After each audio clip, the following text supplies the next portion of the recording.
আসসালামু আলাইকুম। আমি নাজির হোসাইন, পড়াশোনা করতেছি রাজশাহী আইএসটিতে। আজকে আপনাদের সঙ্গে যে বিষয় নিয়ে আলোচনা করব সেটি হচ্ছে আইএসটি কি। বাংলাদেশে মোট কতটি আইএসটি রয়েছে, আইএসটিতে মোট আসন সংখ্যা, আইএসটিতে কী কী ডিপার্টমেন্ট রয়েছে এবং আইএসটি পড়ার পর জব ক্ষেত্র এবং আইএসটিতে পড়ার পরে বেতন কেমন হয়, এই বিষয়গুলো নিয়ে। তো প্রথমে শুরু করি, আইএসটি কি। আইএসটি হচ্ছে ইনস্টিটিউট অফ হেলথ টেকনোলজি,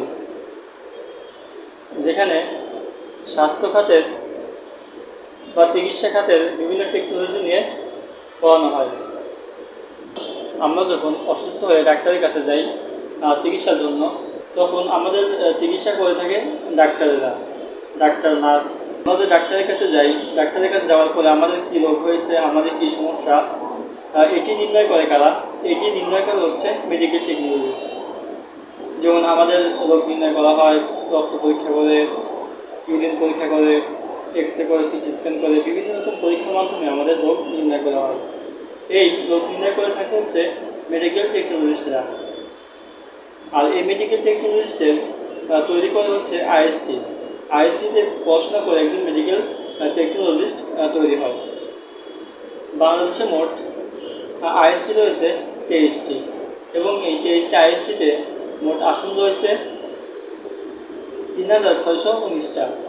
আইএসটিতে অনেকগুলো ডিপার্টমেন্ট রয়েছে, যেমন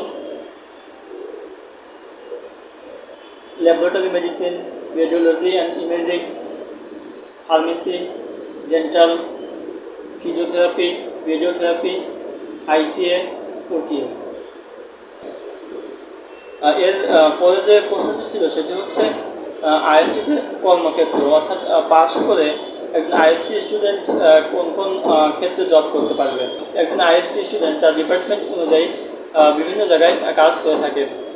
আইএসটি পাস করার পর একজন টেকনোলজিস্ট যেখানে জব করতে পারবে বা তার কর্মক্ষেত্র সেটি হচ্ছে সমস্ত হসপিটাল, আমাদের দেশে যে যে হসপিটালগুলো রয়েছে বা ডায়াগনস্টিক সেন্টার রয়েছে, এই এই হসপিটাল বা ডায়াগনস্টিক সেন্টারগুলোতে জব করতে পারবে।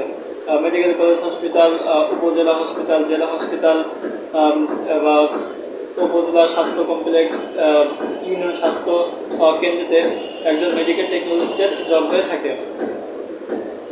এছাড়াও বিভিন্ন এনজিও, শিক্ষা প্রতিষ্ঠানে একজন মেডিকেল টেকনোলজিস্ট জব করতে পারবে। এছাড়াও একজন ফার্মেসি ডিপার্টমেন্টের স্টুডেন্ট কর্মক্ষেত্র হচ্ছে বিভিন্ন ফার্মাসিউটিক্যাল কোম্পানি, বিভিন্ন ওষুধের কোম্পানিতে একজন ফার্মাসিস্ট জব করবে।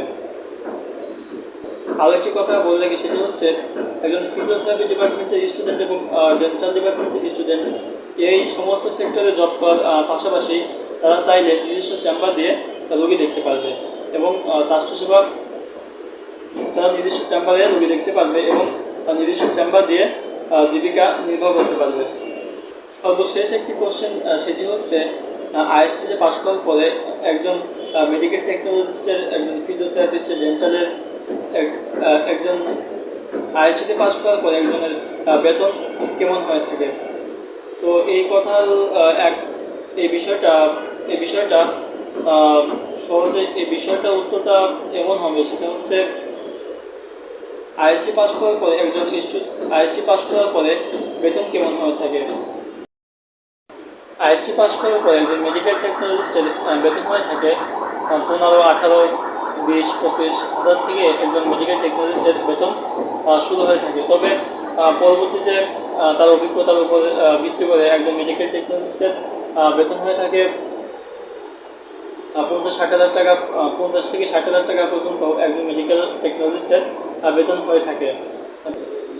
যারা আমাদের চ্যানেলটি সাবস্ক্রাইব করেন নাই, চ্যানেলটি সাবস্ক্রাইব করে রাখুন পরবর্তী ভিডিও পেতে। ইনশাআল্লাহ অন্য কোনো দিন অন্য কোনো বিষয়ের ভিডিও নিয়ে দেখা হবে। সবাই ভালো থাকবেন, সুস্থ থাকবেন। আল্লাহ হাফেজ।